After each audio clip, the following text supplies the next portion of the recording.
Bom, gente, bom dia a todas e todos.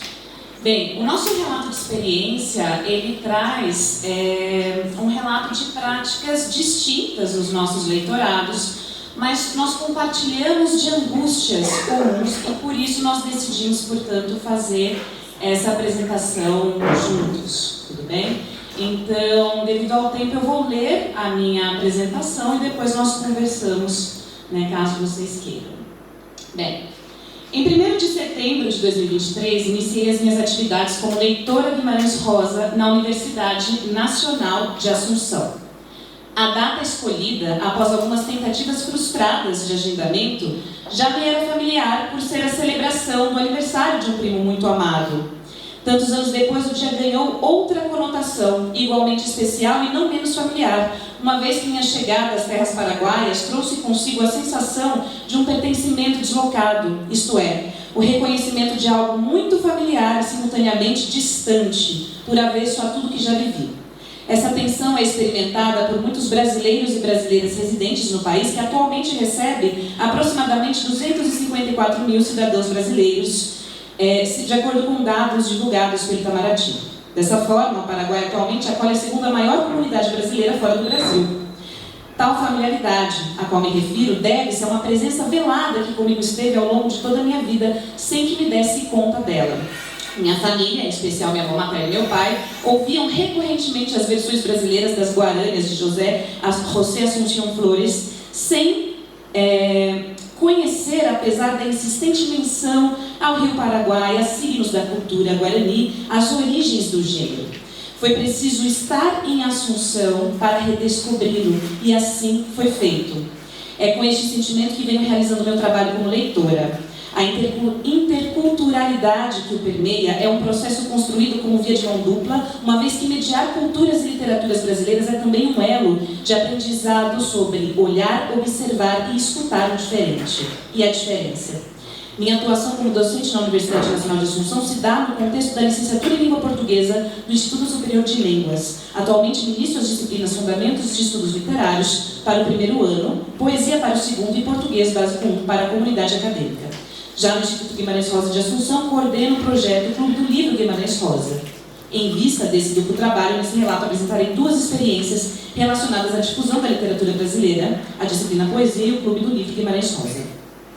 Nas palavras do professor Dr. Luiz Eduardo Exel Machado, coordenador da licenciatura em Língua Portuguesa, o projeto pedagógico atual da LLB possui 3 eixos fundamentais: linguístico, didático e literário. A literatura se faz presente no currículo em 4 matérias: fundamentos de literatura, poesia, narrativa e teatro, todas com 120 horas de carga horária, e literatura comparada com 60 horas. O tratamento literário na licenciatura busca não somente a formação da história e da produção literária em língua portuguesa, como também os aspectos sociais e culturais subjacentes à sua produção e recepção diacrônica, dotando os estudantes de importantes referências no desenvolvimento da identidade da cultura dos povos de língua portuguesa. Fecho citação. Na disciplina de poesia, encontro uma turma de 15 estudantes, cuja metade está em sua 2ª graduação e acredita que a licenciatura poderá ajudá-los no futuro trabalho como tradutores e tradutoras de português. Já os demais reconhecem a importância de se concluir o ensino superior, mas não consideram a docência como escolha profissional. Uma vez reformulado o programa da disciplina, que passou por inúmeras alterações ao longo dos anos, considero pertinente retomar a ementa inicial do curso e me foco no ensino de poesia brasileira inserida em uma tradição lusófona em diálogo com a tradição e oralidade dos países de África e das comunidades indígenas que se fazem presentes em nossa tessitura linguística. A certa altura do curso, quando discutíamos o marco inicial da literatura brasileira e as diferentes interpretações acerca disso, observei uma curiosidade genuína dos estudantes sobre como haveria se dado o surgimento, entre aspas, da literatura paraguaia e guarani escrita e em que medida o processo de formação dessas literaturas seriam semelhantes ao nosso. Desse modo, a fim de criar um espaço maior para uma troca intercultural, realizamos a partir de então uma atividade a qual intitulamos como mini-seminários, onde os estudantes em dupla apresentam pesquisas sobre tópicos da literatura poesia paraguaia/guarani para conhecermos, discutirmos e compará-los. Acredito que só é possível conhecer o outro através do conhecimento de si, e isso se dá inclusive no universo das artes. O olhar que aprecia a literatura, entendendo aqui literatura de maneira mais ampla, conforme assegurou Cândido, como todas as criações de toque poético, ficcional ou dramático, em todos os níveis de uma sociedade, em todos os tipos de cultura, desde o que chamamos folclore, lenda, xixi, até as mais complexas e difíceis da produção escrita das grandes civilizações. É um olhar que precisa ser treinado e oportunizado. Na ocasião em que estudamos a poesia barroca de Gregório de Matos, por exemplo, uma dupla de alunas apresentou, na segunda parte da aula, um mini-seminário sobre a formação da literatura paraguaia, a sua configuração no período colonial, o poema Romance Elegíaco de Luiz Miranda, até Viaje Nocturno de Gualberto, de Juan Custósmo Centurión. As alunas realizaram pesquisa, deram a aula, ensinaram a professora barra leitora e criaram um espaço de discussão comparativa em relação aos processos sobre os quais discutíamos na poesia brasileira. Em pesquisa anônima realizada com esses mesmos alunos, chamou-me a atenção as seguintes respostas dos estudantes sobre o tópico semelhanças e diferenças entre nossas literaturas. Disseram: poesias paraguaias são muito tristes. Pela abordagem histórica, nas literaturas têm influências indígenas. Depois também disseram: temos muitas semelhanças e diferenças, mas predominantemente na literatura brasileira há influências indígenas e africanas. No caso do Paraguai, temos muita tradição oral de mitologias e narrativas. Nos dois casos se inspiram da colonização europeia. Tanto o Brasil como o Paraguai, que resultou em uma forte influência da cultura e línguas europeias em suas licenciaturas. Fecho a citação aqui transcrita.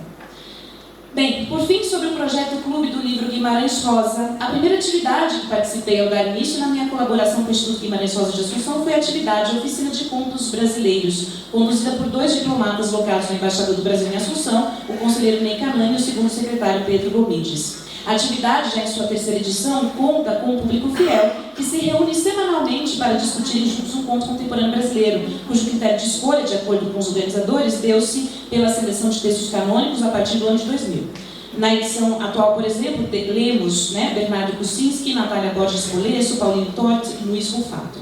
Inspirada por essa experiência bem-sucedida, nasce o Clube do Livro Guimarães Rosa, cujo objetivo principal é o da difusão da literatura brasileira através da leitura literária de romances e criação de uma comunidade leitora. O maior desafio na implementação e continuidade do projeto está ainda hoje na dificuldade de se ter acesso a romances contemporâneos originais, uma vez que não há no país livrarias especializadas em literatura brasileira e boa parte do público paraguaio não está habituado à compra de livros digitais. A fim de não infringir as políticas de direitos autorais, decidimos lançar um projeto piloto propondo a leitura de clássicos da literatura brasileira, a começar pelo romance São Bernardo de Graciliano Ramos. Um desafio, nós podemos conversar sobre isso melhor nas questões aqui. Agora eu passo a palavra ao colega Antônio.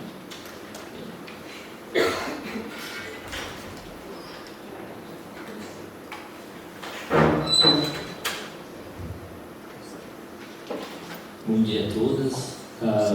É bom, realmente eu compartilho muitas angústias com a Amanda em relação às dificuldades também com relação às conquistas também, a gente fala também bastante. E eu acho que essa conversa se aprofundou mais quando nós começamos o projeto Encontro Entre Contos, né? Que conta com a colaboração de várias companhias que estão aqui, da América do Sul também. E queremos convidar outras amigas também, né? Centro-América também para participar. Amigas também, né? Centro-América também para participar.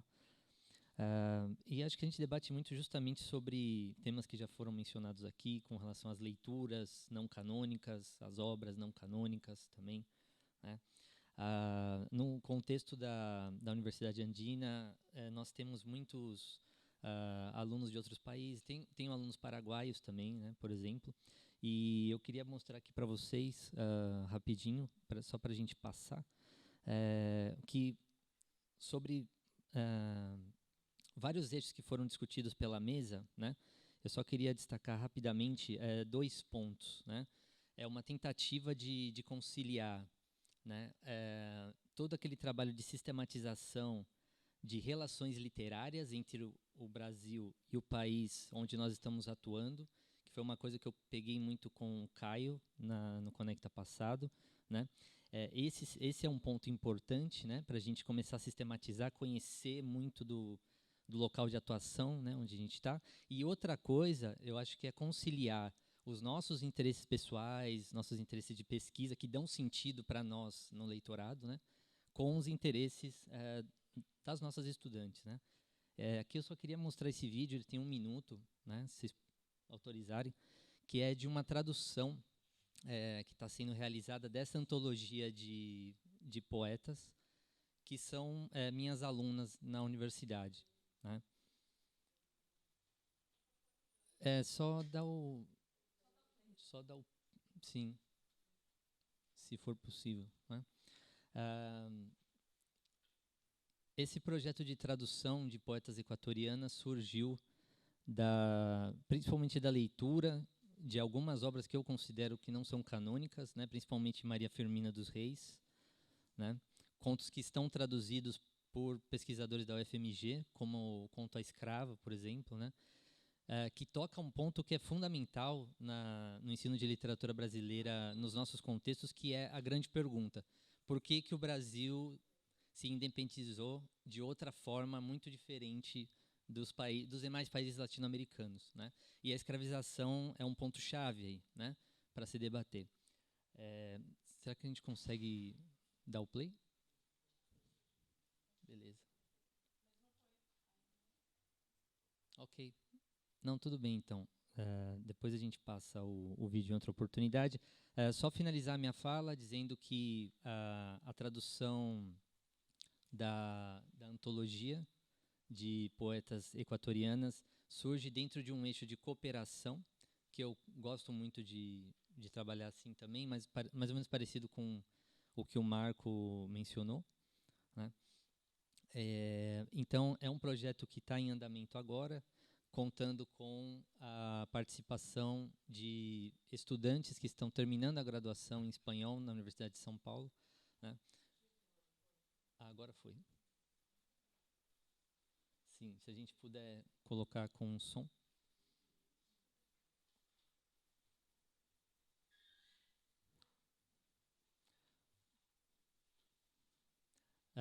Os processos de tradução, eles...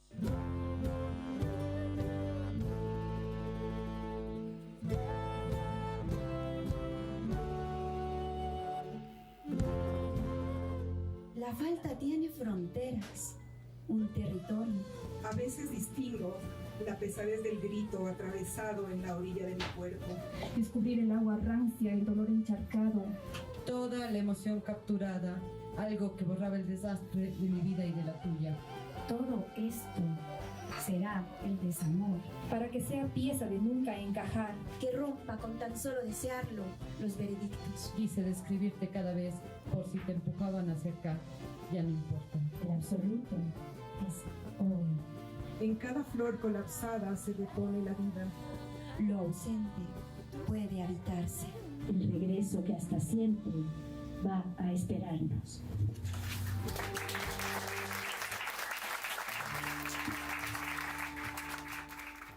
Obrigado, gente. Então, esse processo de tradução vai, né, triangulando, né, tradutoras, né, estudantes, tradutoras em formação, né, da Universidade de São Paulo, nós, da Universidade Andina, e principalmente as poetas que vão lendo também os textos, como eles estão ficando em português.